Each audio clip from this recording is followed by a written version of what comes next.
I feel a bit bad whenever I don't like a Steven Spielberg movie. For someone who's given me and so many others over the year hours of pleasure, wondrous memories that will last a lifetime, I feel like I've somehow let him down by not liking it. This film feels strangely dated, like it should have been released 30 years ago, at the height of things like Area 51 conspiracies, the Roswell incident gaining notoriety, Bob Lazar becoming a cultural figure. Interest in UFO sightings and alien contact was arguably at a peak, and the TV and film landscape reflected that with The X-Files and Independence Day. If Disclosure Day had come out amongst all of this swirling around in the collective consciousness, it might have landed better. As it stands now, it's a largely forgettable film in the canon of one of the greatest directors in the history of cinema.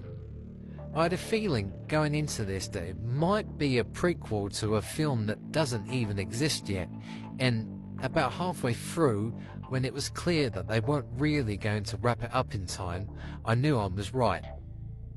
The third act is the only time where the film really gets going, aside from a very Spielbergian action set piece with a train. The big reveal in this third act is the disclosure itself, and there's a hodgepodge of the aforementioned conspiracy theories being revealed to be actually true. We've seen the likes of these clips before in other movies: standard military footage, old camcorder recordings, and classified reels of alien encounters, including small and tall greys in various states of dead and living.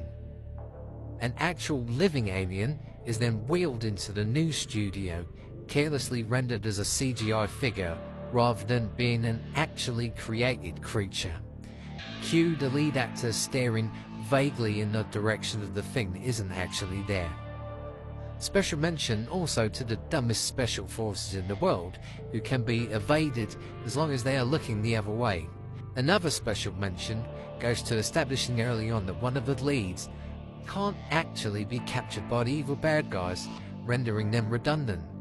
That is until he does get captured by the bad guys, which makes you wonder why they didn't just do it in the first place. Spielberg does whimsy really well, and he does action scenes that are signature Spielberg. You can tell he has directed it, but the film is very uneven. The tone is not consistent, the performances are uneven, apart from Emily Blunt, Colin Firth, and the brilliant Coleman Domingo. It's too goofy towards the end to be aimed fully at adults, and too plodding and uninteresting for kids to get to the goofy ending. The script also has some real clangers in it. I'm always taken out of a film when you can hear the screenwriter arguing with themselves over a point. Some things here, like faith, public responsibility, and the deep state, are dealt with rather clumsily.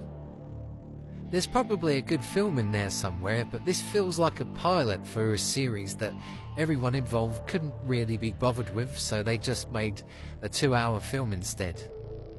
It's a lot like Groundhog Day, but with less Andy McDowell and more lens flare.